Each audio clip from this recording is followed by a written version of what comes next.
Hey, it's AT time. My name is Ron Freeman, and today on Animation Trainers, we're going to be doing another of our ASMR animation episodes. We're coming up on almost a year that I've been doing these videos on this channel now, and I noticed that of all the videos that I've done, the video that is the most popular by 2 or 3 times as many as any of the others is that first ASMR dialogue animations video I did. And so not only is that clearly a popular thing and that something that people maybe want to see more of, but it also occurred to me that with my Patreon, that's doing well, but not as well as I hoped. And I don't think it's because of the money, because obviously it's priced really cheap. But it occurred to me, animators are introverts. And so maybe the idea of signing up for something where you are expected to be on camera and have to talk to other people may not be that attractive. And so maybe there should be an alternative. Now, let me first say this. Anybody who's interested in participating in those fishbowl sessions, you are by no means obligated to be on camera. If you want to have a camera off, you can. If you don't even want to use your voice, you can, and you can just type if that's what you feel comfortable with. But having said that, I realize that part of the popularity of that video might be that it gives people an opportunity to watch me work and to learn that way without having to interact if they don't want to. Or maybe they just like watching me work, kind of like watching Bob Ross paint. Or maybe they just like hearing me talk.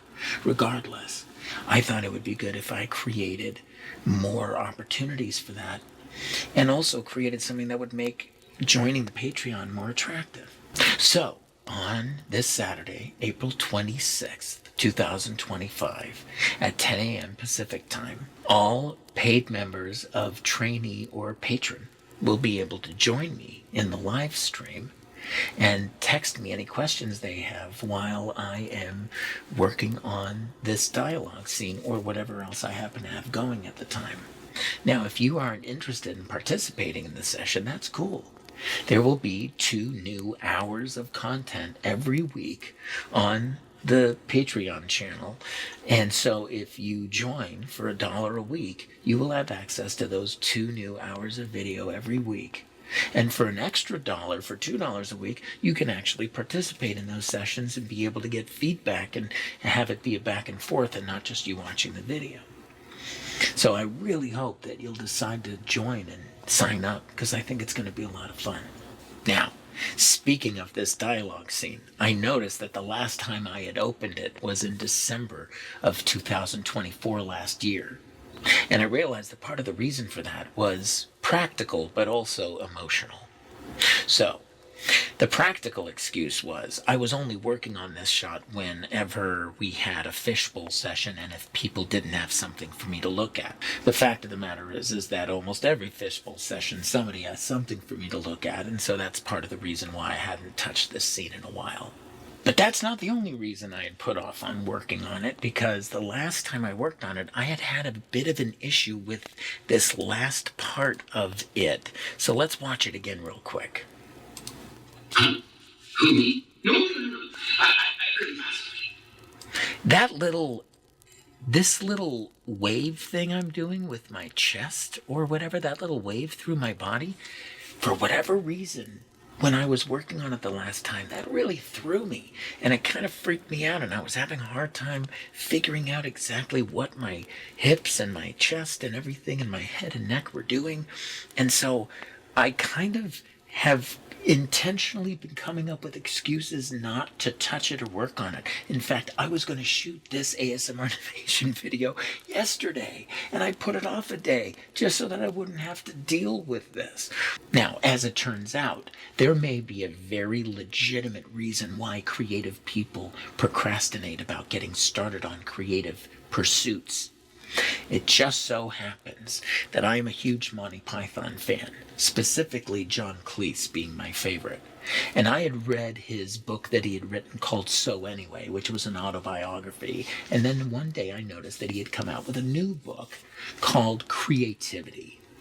And being somebody who was a huge fan of him, but also being somebody who was creative and was interested in the creative process, was like, oh my God, I got to get this book. So I ordered it, and when it came and it was this size, I was a little concerned. And when I opened it up and realized that even the type isn't that huge, I was really like, John, did you just rip me off? Did you just put your hand in my wallet? But as it turns out, this book is basically John Cleese talking a lot about this book. This is Harebrained Tortoise Mind by Guy Claxton. And in this book, he talks about what the habits are of creative people and the fact that he thinks he discovered a third kind of consciousness in essence. Basically, his argument is that we have our subconscious mind, which reacts to certain things, like if I pick up this remote and I throw it at you, you're going to put your hand up and try to catch it even without thinking about it. Then there's your conscious mind, which is like, do I want salad? I think I'll have salad. And then he was positing that there is this third mind, a tortoise mind, and that this mind is also subconscious, but that it is not a mind that we immediately can connect to and ask for help the more direct way that we can with our conscious mind, but that this mind might actually be the thing that is responsible for the aha and eureka moments that we occasionally have, where suddenly we come up with a solution for a problem that's been bothering us. Guy Claxton had connections in the architectural field, and so he did a survey of architects to ask them what their habits are when they create, as well as who they felt the 10 most creative architects working at the time were. He then paid extra attention to the results of those 10 architects and noticed that all 10 had one thing that they all did in common, and that was wait as long as possible before locking down any kind of creative decision. And that made him think that maybe there is something to giving time to our unconscious mind to solve this problem. And that's where he came up with the theory of tortoise mind, that basically that we have a part of our brain where we can lay an issue in front of its doorstep, and it will take its time getting to a solution, but inevitably will come up with one. And when it presents it to our conscious mind, we perceive it as an aha or eureka moment. That made me think of two different stories in animation. The first story is about Bill Titla, Vladimir Bill Titla, who was a Russian animator and worked at Disney and was responsible for Chernobog and Night on Bald Mountain and Stromboli in Pinocchio and Grumpy in Snow White and the Seven Dwarfs. And when Bill would be given a new scene, he would throw a fit. He would have a tantrum and complain about what the expectations of the studio are and how do they expect me to blah, and he would storm off and be gone the rest of the day and not come back until the next morning, at which point he would apologize and explain that he didn't mean to, make a scene. And at one point, management finally pulled him aside and said, Bill, what's the deal? Why do you do this? And when he realized and was kind of put on the spot, he realized that when he animated back in Russia, the studio that he worked at had very strict rules about what the expectations were and quotas of number of drawings each day that an artist was expected to get done. And if they didn't do them, they would get fired. Just straight up. And so the only way he felt he had the ability to get some time to think about the shot and figure out what exactly he wanted to do was to make a scene. And of course, management said, that's not necessary, Bill. You absolutely can take a day to plan your shot and think about what you want to do. It also reminded me of a story that Frank Thomas told in the documentary Frank and Ollie, which is directed by Frank's son, Ted or Theodore Thomas. And in that documentary, there's a scene where Frank Thomas explains that he gets his best ideas in the morning while shaving.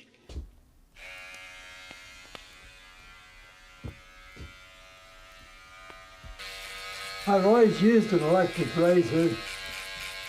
For some reason, I seem to get my best ideas while I'm shaving.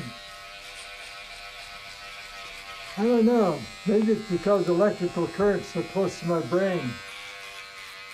Now, him and Ollie Johnston had houses next to each other in La Cañada, Flint Ridge, California, which was a bit of a distance from Burbank, California, where the Walt Disney Studios was. And of course, this is back in the 40s and 50s and 60s, so it's not like he would have been getting phone calls early in the morning, letting him only know then what he'd be working on that day.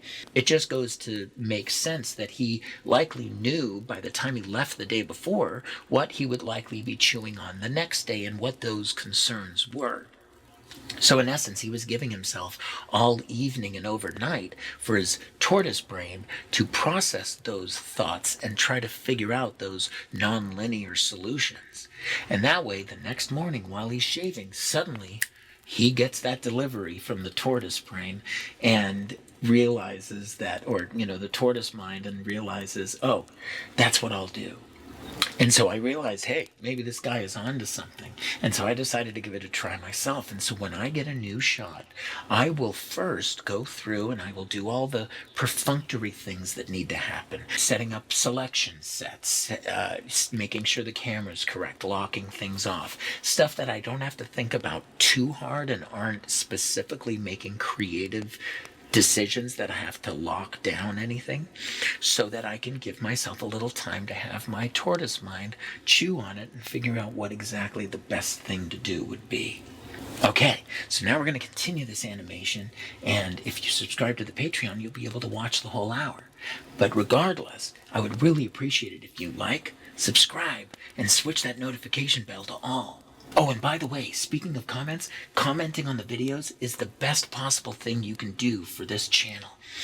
I don't know if you ever realized it, but if you watch any of your most popular videos on your most popular channels, you'll notice that on that video, the number of watches, the number of likes, and the number of comments is pretty significantly drastic different percentages. You might have 1 million views and only, 20,000 likes and then like 800 comments. So commenting is the thing that the algorithm considers super valuable. Like, wow, they like that video enough for them to actually write something. They must be special. And so you get kind of upped in the algorithm. So you would literally be doing the next best thing to straight up actually paying me if you would leave a comment for the videos on our channel that you watch. It really means a lot to me. Thank you so much. And I really hope that you do decide to sign up for our Patreon, where for $1 a week you can watch 2 hours of new content every week, or for $1 more, for $2 a week, actually participate in those sessions and be able to start learning animation.